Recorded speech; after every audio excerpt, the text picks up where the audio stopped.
Лиза 14 жашка келгенде анын классында кулакта тешиктин болуусу модада болчу. Ал эми 18 жашка толгондо бардыгы татуировка жасоого өтүштү. Лиза 11 классты бүткөн соң курбу кызы менен эле бирге болуу үчүн педагогикалык окуу жайга тапшырды. Эми мынтип жашы 25 келгенде гана Лиза каржы менен алектенгиси келгендигин түшүндү. Бирок эбегейсиз чоң татуировка, бүтөлгүсү келбеген кулак тешиги жана жөн гана текке кеткен 5 жыл. Эмне үчүн Лиза досторунун ою менен болуп, өз убагында туура чечимдерди кабыл ала алган жок? Бул алгач сезилгендей оңой олтоң иш эмес. Адам төрөлгөн күндөн тартып үй бүлө, бала бакча, мектеп, класс, андан соң кечки эс алуулар, кесиптештер сыяктуу кандайдыр бир топторго кирет. Көпчүлүктөн бөлүнүү дайым эле оңойго турбайт. Кээде окшош аракеттерди жасаган кичинекей топта коомдун калган бөлүгүн өз артынан ээрчитип кете алат. Калган адамдар ошондой аракеттене башташат. Бир жолу мындай эксперимент өткөзүлгөн. Анда абдан чоң залга көптөгөн адамдарды акырын чакырышып, анын 95%-на зал ичинде каалагандай жайгашкыла дешет. Ал эми 5%-на алгач оңго, анан солго, андан соң артка деген так көрсөтмөлөр берилет. Жыйынтыгында бир нече убакыттан кийин бардыгы так көрсөтмө алгандардын кыймылын туурашып, уюшкан топ катары аракеттене башташкан.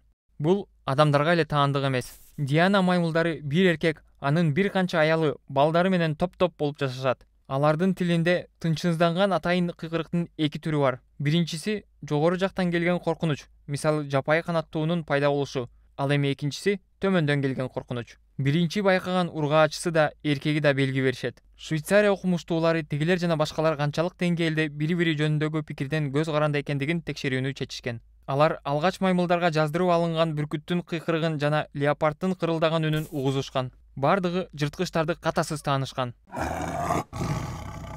Андан соң эркектери менен ургаачыларды бөлүп, жырткычтардын үнүнө мурда жаздырып алынган маймылдардын коркунучту билдирген үндөрүн кошушкан. Эркектери үчүн ургаачылардыкын, ургаачылары үчүн эркектердикин. Айрым учурларда окумуштуулар жырткычтын үнүнө туура келбеген, маймылдардын реакциясын билдирген үн жазууларын коюшкан. Башкача айтканда, канаттуунун кыйкырыгынан кийин коркунуч ылдый тарапта деген үн жазмасын атайын коюшкан.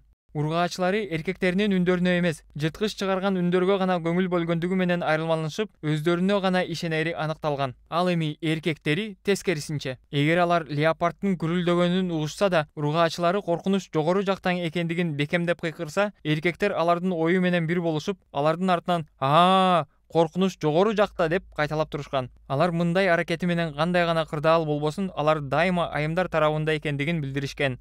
Ми. Бирок айрым кырдаалдарда бирөөнүн ою менен болбостон өзүнө ишенген жакшы. Антпесе леопардтын таманына же бүркүттүн тырмагында калып калуу коркунучу бар. Биологдор жана антропологдор биздин башкалардай болгубуз келген каалообуз бирдиктүү сезим адамдарга түр катары сакталып калышына жардам берген эволюциянын жүрүшүндө калыптанган. Ошондуктан биздин мээбиз бүгүнкү күнгө чейин башкалардай аракет кылбасак, коомдон бөлүнүп калабыз деген коркунуч менен жашап келет. Бирок бирдиктүү сезим бир четинен айванаттарга жана адамдарга түрдүү коркунучтарга каршы турууга жардам берсе, бир четинен өз максаттарына жетүүгө ошончолук жолтоо болуп, керек болсо өмүрүнө да коркунуч алып келиши мүмкүн. Абаса, өнүгүү кимдир бирөө өз жолу менен жүрүүдөн коркпогон учурда гана мүмкүн. Мына ошондо гана ачылыштар жасалып, искусствонун шедеврлери жаралат. Ал эми Лиза болсо, татуировкасынан арылуу үчүн абдан кымбат жана жан сыздаткан процедурага жазылды. Инстинкти көзөмөлдөп, өзүнө бекем ишенип, салмактуу чечимдерди кабыл алуу үчүн эмне кылса болот? Тилекке каршы биология бул суроого так жооп бере албайт. Чечкиндүүлүктүн сыйкырдуу дарылары азырынча табыла элек. Бирок адам баласы көпчүлүктүн оюна баш ийүүгө жөндөмдүү экендигин түшүнүүбүз зарыл. Демек өзүбүзгө мен чындыгында ушуну каалаймынбы деген суроону тынымсыз берип туруубуз керек. Эгерде сен досторуңа кошулгуң келбесе, алар жасаганды жасагың келбесе, же бирөөлөрдүн сага болгон ишеничин актай албай калсаң, өзүңдү эч качан күнөөлүү сезбешиң керек. Бактыга жараша адам баласы башкаларсыз чечим кабыл ала албаган мезгилдер өттү. Бүгүнкү күнү ийгиликке жетүүнүн ар кандай жолдору бар. Бардыгынан эң негизгиси өзүң угуп, өз жолу менен кетүүдөн коркпоо керек.